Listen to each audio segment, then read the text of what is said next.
Oke, halo semuanya, balik lagi di channel gue Fatin Noval. Kali ini kita bakal bahas lanjutan dari week 4 dari Premier League dan Hornada ketiga dari La Liga gitu.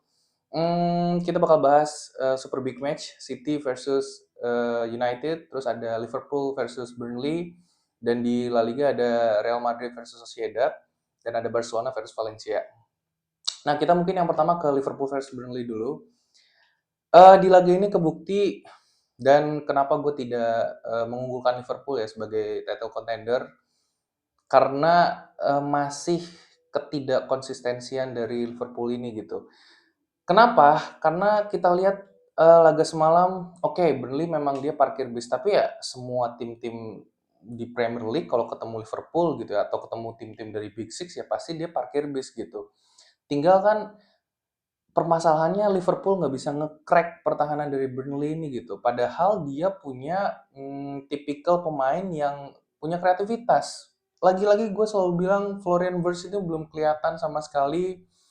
Dan ya Liverpool nggak bisa kayak gini terus, lu nggak bisa terlalu mengandalkan Salah, dan semalam kebukti Salah nggak perform gitu ya, terlepas dari golnya yang penalti gitu, tapi ya selama 90 menit Salah tidak begitu kelihatan. Gakpo lagi-lagi gue bilang dia belum bisa, apa ya, dia belum ya memang level Gakpo itu ya segitu gitu. Dia nggak bisa untuk mengangkat tim ini lebih gitu ya daripada daripada mungkin apa yang ditawarkan oleh Luis Diaz gitu, yang selalu gue bilang, ini Liverpool benar-benar kehilangan Luis Diaz banget. Hugo Ekitike juga nggak kelihatan malam ini, dan sebenarnya terlepas dari gol-golnya di match-match sebelumnya, memang Hugo Ekitike ini ya tidak menawarkan permainan yang apa ya, yang biasa ditawarkan oleh striker sih. Dia tuh lebih ke, kalau gue bilang lebih ke false nine ya, tapi itu pun dia nggak terlalu make a play gitu. Paham maksud gue nggak? Karena ketika dia tidak cetak gol, ya dia nggak berfungsi sama sekali gitu ya. Oke, mungkin dia tarik lawan, tapi itu pun ya nggak spesial-spesial amat gitu sebagai sebagai false nine gitu ya menurut gua gitu. Jadi emang harus ya mungkin eh, nanti ketika Isak udah mulai join gitu ya, mungkin bisa bisa jadi permasalahan, tapi lagi-lagi permasalahannya itu bukan di depan sebenarnya, tapi di lini tengahnya. Lini tengahnya bener-bener nggak kelihatan banget gitu ya. Arne Slot ini beda ya, kita kalau kita bandingin sama zamannya Klopp. Ya Klopp memang strateginya adalah nge-skip lini tengah gitu.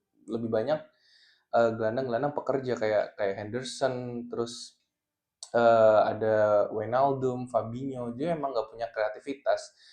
Arne Slot ingin itu dirubah dan dia mendatangkan Florian Wirtz gitu. Tapi ya belum kelihatan sama sekali hasilnya gitu. McAllister pun tidak bisa nggak bisa apa ya, menawarkan hal yang lebih gitu.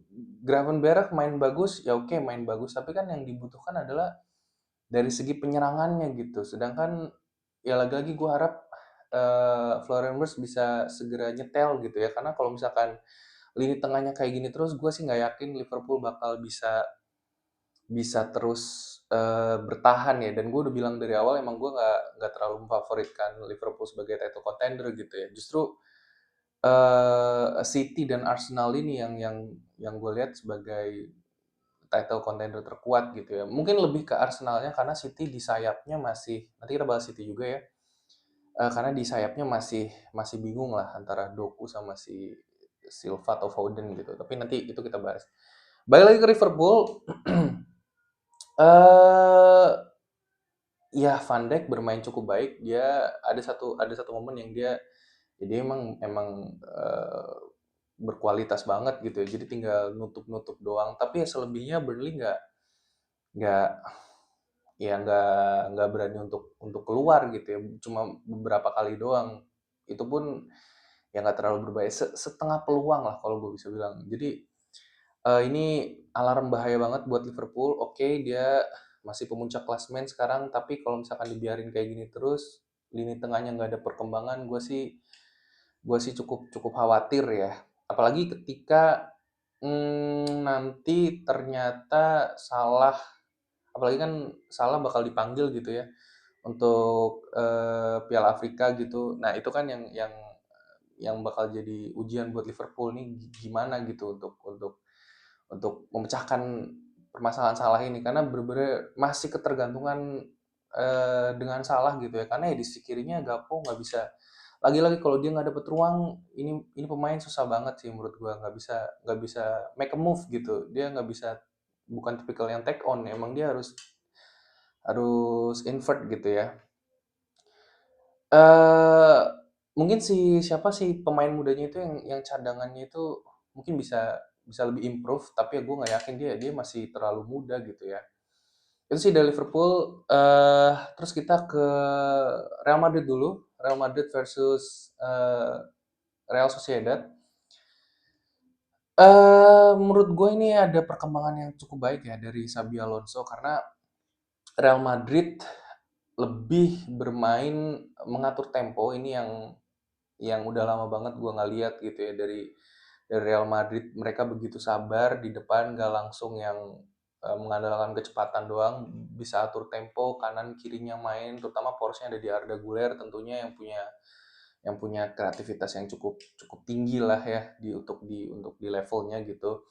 Cuma ya itu eksplosivitasnya jadi tidak terlalu kelihatan karena ya seperti kita tahu pemain-pemain Madrid itu kenceng gitu loh, sedangkan Xabi Alonso lebih lebih cenderung mengandalkan tempo, bermain dulu gitu, one to touch pass yang sepertinya para pemain Madrid tuh harus adjust gitu ya dengan tipikal permainan Xabi Alonso. Ya kita lihat beberapa beberapa match ke depan apakah ini akan bisa lebih solid karena kalau gue lihat sih tipikal permainan Madrid ini dengan kualitas pemain yang dimiliki, ya mereka terkesan seperti tertahan gitu loh karena ya golnya pun dari satu kesalahan dan bener-bener cepet gitu. Mereka tuh begitu fluid gitu. Sedangkan apa yang diinginkan Alonso itu lebih eh, possession ball gitu ya, yang seperti menahan menahan pemain mereka yang punya kecepatan yang kenceng gitu loh.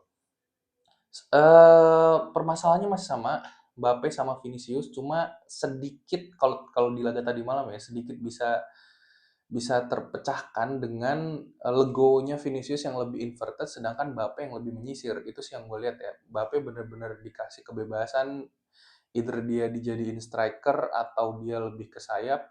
Tinggal Vinicius yang harus legowo gitu ya. Dia bener-bener ngisi ruang aja, ngisi ruang yang ditinggalkan oleh Mbappe gitu.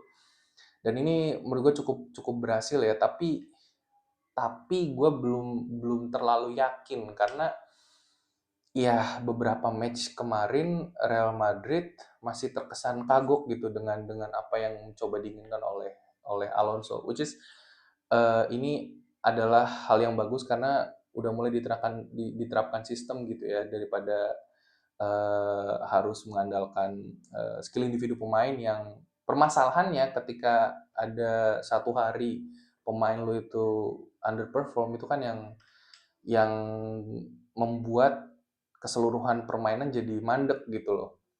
Itu yang jadi permasalahannya ketika lo hanya mengandalkan skill-skill dari pemain lo. Ini gue lihat bakal bakal bahaya banget Real Madrid ketika para pemain ini udah sinkron ya dengan Alonso Ball gitu ya.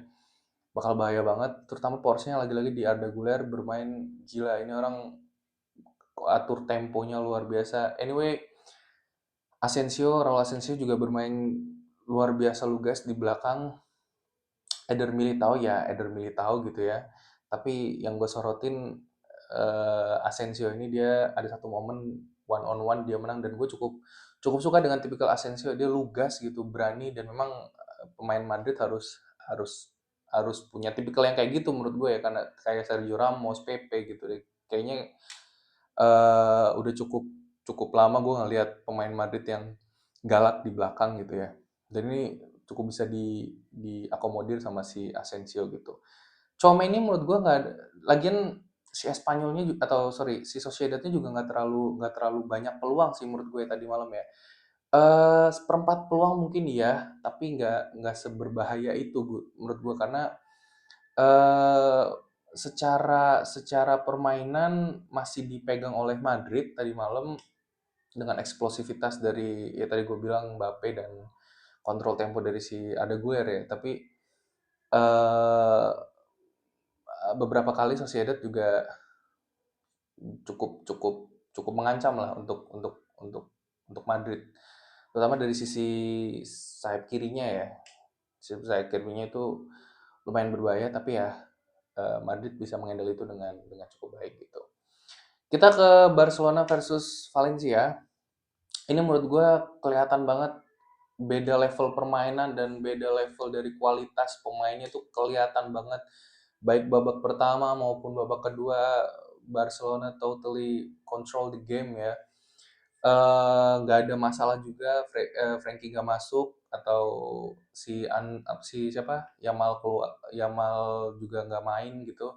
Casado sama Pedri bener-bener superior di tengah. Yang gue sorotin ini si Fermin ya. Fermin ini memang gue tuh suka playstyle-nya dia. Permasalahan sama si Fermin ini ya di inkonsistensinya itu loh. Kadang dia satu satu satu laga bermain bagus banget tapi di laga lain nggak kelihatan sama sekali.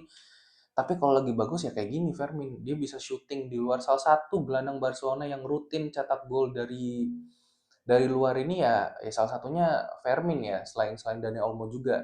Pedri beberapa kali, tapi yang paling sering ya Fermin sama si Dani Olmo. Permasalahannya Dani Olmo ini bermasalah dengan egonya dia, sedangkan Fermin lebih bisa apa ya, lebih bisa one to touch gitu. Terbukti semalam hampir aja Ferran Torres yang mateng banget tapi nggak bisa nggak dikonversi jadi gol ya.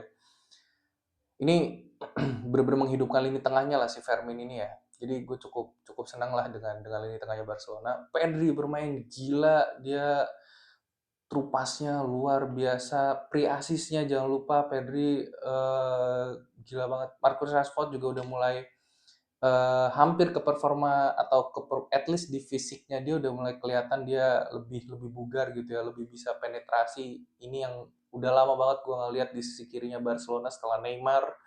Kita kehilangan banget sisi kirinya, tapi tadi malam Marcus Rashford bisa menghadirkan itu ya, penetrasinya gila, bener-bener dia bisa melebar, dia bisa cut inside, dia kasih satu assist ke Rafinha BTW, cantik banget itu.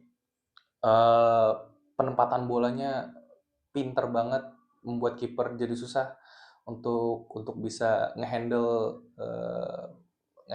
passing dari Rashford gitu.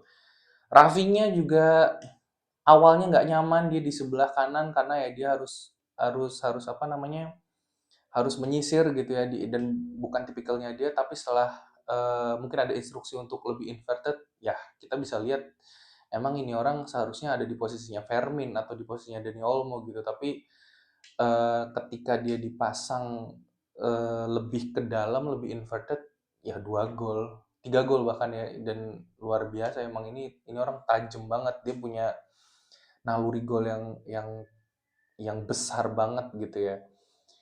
Casado juga sebenarnya Casado nggak terlalu kelihatan perannya karena memang Valencia ini juga nggak terlalu, bahkan sama sekali nggak ada perlawanan sih menurut gue ya. Mungkin si siapa yang pemain pemain cadangannya itu pas masuk, gue lupa namanya, si siapa ya, Amar Amar siapa, gue lupa. Itu mungkin agak sedikit sedikit better ya di sisi kanan ya, tapi ya itu juga seperempat, bahkan nggak ada seperempat peluang gitu ya. Ya kualitasnya buruk sekali Valencia, bener-bener ditekan abis sama Barcelona. Lini belakangnya pun kayak kayak nggak kerja gitu. Joan Garcia juga nggak terlalu banyak save gitu ya. Tapi ya ini menunjukkan bahwa Barcelona kalau misalkan dia dia dia nggak angin-anginan gitu ya, dia karena yang saat imbang itu kan mainnya angin-anginan banget ya. Mereka nggak mau menang. Sebenarnya kemenangan Barcelona itu ada di tangan mereka gitu. Makanya Hansi Flick marah, marah ya gitu ya. Karena eh, beberapa kali di beberapa match gitu Barcelona emang emang emang nggak mau menang aja gitu. Padahal secara kualitas ngeri gitu. Ferran Torres gue cukup kecewa karena aduh ini orang gue bingung ya, dia nggak bermain jelek sih karena Secara team play dia cukup bagus, tapi lagi-lagi dia tuh posisinya striker dan apa yang dibutuhkan striker ya gol. Beberapa kali itu kalau misalkan dia lebih klinis ya bisa 3 4 gol kalau nggak salah. Jadi emang ya gue nggak ya kita nggak bisa gitu. Barcelona tuh nggak bisa untuk mengandalkan Ferran Torres, emang harus beli striker baru gitu.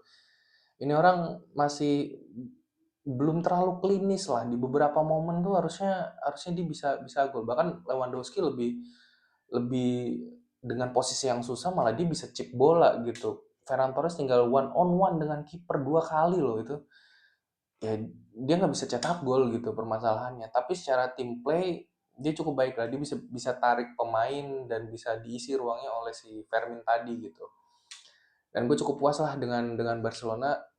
Tadi malam tempel terus Real Madrid di posisi kedua, Real Madrid posisi ke-1, tapi menurut gue masih belum aman gitu ya.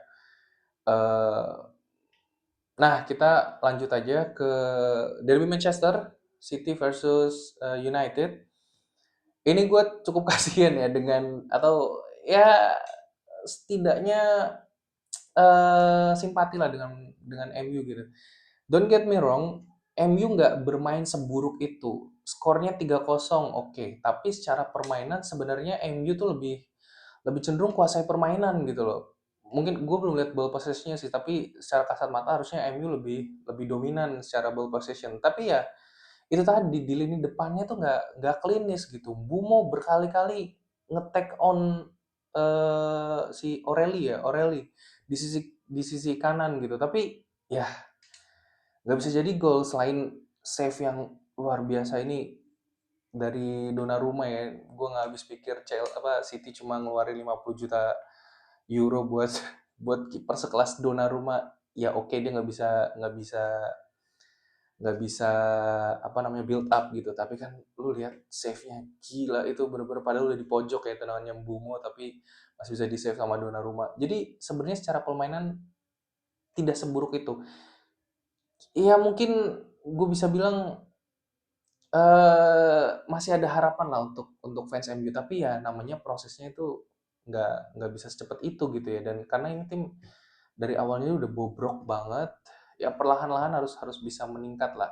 Dibantai oke, kebantai nggak ada masalah, tapi harusnya masih bisa berkembang lagi. Permasalahannya nih tinggal si Ruben Amorim mau ngubah playstyle-nya dia atau dia masih kepala batu gitu. Karena kita lihat Luke Shaw itu kan parah banget ya, berkali-kali loh didominasi sama Bernardo Silva, di take on berkali-kali.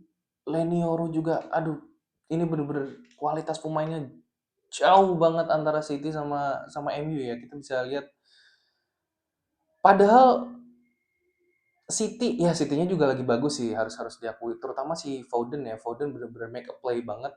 Dia seperti yang selalu gue bilang, Foden itu memang gak cocok untuk ditaruh di sayap. Emang dia harus di posisi IMF ya, atau nomor 10 gitu di tengah. Dia bener-bener bisa eh, apa ya, bisa ngocar-ngacir gitu ya, bener-bener bisa ngeruntuhin pertahanan MU dengan skillnya ya. Tadi malam bener-bener main luar biasa sih. Bernardo Silva juga on fire di kanan. Doku udah digeplakin sama si sama si Pep ya. Dia kayaknya ngasih instruksi buat nggak usah terlalu banyak gocek-gocek. Tadi malam Doku bermain bermain cukup taktis gitu ya. Oke, dia masih bisa take on tapi nggak terlalu lama dengan bola. Tapi still menurut gua Doku ini belum bisa menunjukkan performa terbaiknya ya. Dia masih masih sering banget bikin keputusan. Oke, dia cetak 2 assist gitu ya, tapi ya itu pun selain selain itu dia nggak, ya lawannya juga MU gitu ya. Jadi masih masih belum terbukti lah si Doku ini. Kalau dia bisa lebih lebih sabar, lebih lebih apa ya, nggak gerasak gerusuk, harusnya ini pemain bisa, karena dia punya skill yang cukup bagus. Hanya hanya dia nggak boleh gerasak gerusuk lah kalau gue bilang. Cuma ya gue nggak yakin ya, karena ini kan ini visi. Nah sedangkan menurut gue Doku itu nggak punya visi bermain yang cukup mumpuni untuk di levelnya City gitu ya. Kita lihat padahal secara skill Mahrez sama Doku ini lebih cenderung gue pegang Doku kalau secara skill, tapi secara visi bermain tuh Mahrez jauh bener-bener 3 kali di atas Doku gitu ya. Ini yang gue nggak lihat sih dari Doku gitu. Lagi-lagi titik lemah MU ada di yang selalu gue bilang Luke Shaw itu memang harus dibuang ya, menurut gue nggak layak lah main di MU, come on, maksud gue bener-bener dia salah antisipasi Haaland, dia berkali-kali di take on sama Bernardo Silva, ini kan parah banget ya.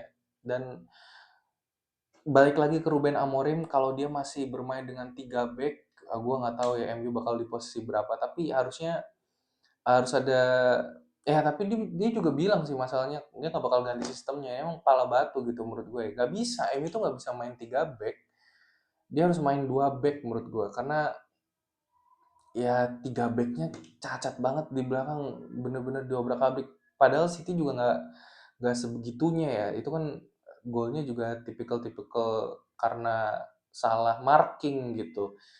Jadi menurut gue harus ada perubahan secara secara apa ya, secara secara permainan sih dari MU, harus at least ganti formasi dulu lah, nggak usah main maksa 3-4-3 gitu ya, atau 3-5-2, main 4 back aja gitu menurut gua, karena De Ligt juga bingung koordinasinya, kelihatan banget tadi malam siapa harus press siapa. Leny Yoro juga kalah one on one-nya sama Doku. Nggak bisa main 3 back gitu, karena kalau lu main 3 back itu tuh emang bener-bener harus yang bisa menang duel one on one-nya, sedangkan back MU ini nggak bisa, belum sekuat itu gitu untuk bisa menang one on one gitu. eh Bruno Fernandes juga nggak kelihatan tadi malam. Ya, itulah. Paling paling Bumo sama si Mazraoui yang gue kasih kredit ya. Amad Diallo juga, itu pun ya karena Aurelinya yang yang belum mateng sih yang menurut gue. Kalau misalkan ketemu fullback yang lebih lebih jago kayak Kukurea misalkan, ya bisa bisa kalah juga menurut gue ya Diallo sama si Bumo ini, karena tipikalnya ya terlalu monoton lah, belum belum belum ada kerjasama yang baik ya, either Mbumo Ahmad atau Mbumo sama si Mazraoui. Ini masih masih PR-nya cukup banyak, tapi secara permainan sedikit ada perubahan lah daripada daripada season sebelumnya, meskipun masih kebantai gitu ya, tapi ya kita udah lihat dia lawan Arsenal bisa bisa make a play. Ya memang benar-benar harus pelan-pelan, progresnya benar-benar nggak bisa cepet gitu MU ini, karena ya kualitas pemainnya pun jelek ya, so-so banget gitu. Mungkin eh, itu yang bisa gue sampaikan. Jangan lupa di subscribe, komen, like, dan jangan lupa share juga ke teman-teman kalian yang suka bola. Sekian dari gue, salam olahraga.